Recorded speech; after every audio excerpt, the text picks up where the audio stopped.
காலை வணக்கம். இன்று ஏப்ரல் 2, 2026 வியாழக்கிழமை. நாம் நேற்று 4வது திவ்ய பிரபந்தத்தில் இருக்கிற முதல் பாசுரம் பார்த்தோம். இன்னைக்கு 2வது பாசுரம். அதை எழுதியவர் பெரியாழ்வார். நேற்று நம்ம அவர் பெருமாளை பல்லாண்டு பல்லாண்டுன்னு பாடினதை பார்த்தோம். அந்த பாடினது இன்னும் தொடர்றார். எப்படி தொடர்றாருன்னா, அடியோமோடும் நின்னோடும் பிரிவின்றி 1000 பல்லாண்டு வடிவாயினில் வளர்மார்பினில் வாழ்கின்ற மங்கையும் பல்லாண்டு வடிவார் சோதி வளத்துறையும் சுடராளியும் பல்லாண்டு படைபோர் புக்கு முழங்கும் அப்பாஞ்ச சன்னியமும் பல்லாண்டே அப்படின்னு சொல்கிறார். இந்த பாசுரத்தில் பெரியாழ்வார் என்ன சொல்கிறாருன்னா, நாங்கன்னா அடியார்கள் எம்பெருமானோட எப்போதும் பிரியாமல் இருக்கணும். அது மட்டும் இல்லை, எம்பெருமானோட வலப்பக்க மார்பில் இருக்கிற மகாலட்சுமி பெரிய பிராட்டியாரும் நல்லா இருக்கணும்.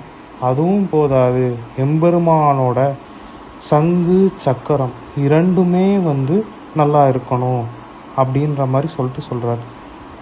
அது இதில் எங்கே சங்கு சொல்கிறாரு, எங்கே சக்கு சொல்கிறாரு, சக்கரம் சொல்கிறாரு அப்படின்ற மாதிரிலாம் யோசிச்சிங்கன்னா, படை போர் புக்கு முழங்கும், போர்க்களத்துக்கு செல்லும்போது ஒலிக்கின்ற அந்த சங்கு, படை போர் புக்கு முழங்கும் அப்பாஞ்ச சன்னியமும் பல்லாண்டே, அந்த சங்கும் நல்லா வாழட்டும் அப்படின்னு சொல்கிறாரு.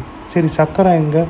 வடிவார் சோதி வளத்துறையும் சுடர் ஆளியும் பல்லாண்டு, அழகான வடிவம் நிறைந்த ஒளி, வளத்துறையும்னா வலது கையில் இருக்கும் அந்த ஒளிரும் சக்கரமான சுதர்சன சக்கரமும் நீண்ட காலம் வாழட்டும் அப்படின்னு சொல்கிறார். புரியுதா?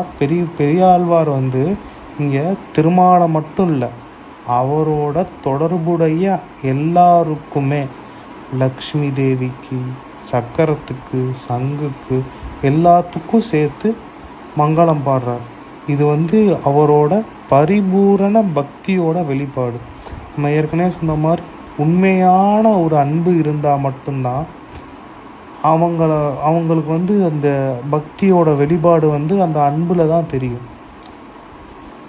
அவர் இந்த உலகத்தையே காக்கிற பெருமாளையே அவர் மங்களாசாசனம் பாடுறார். நன்றி.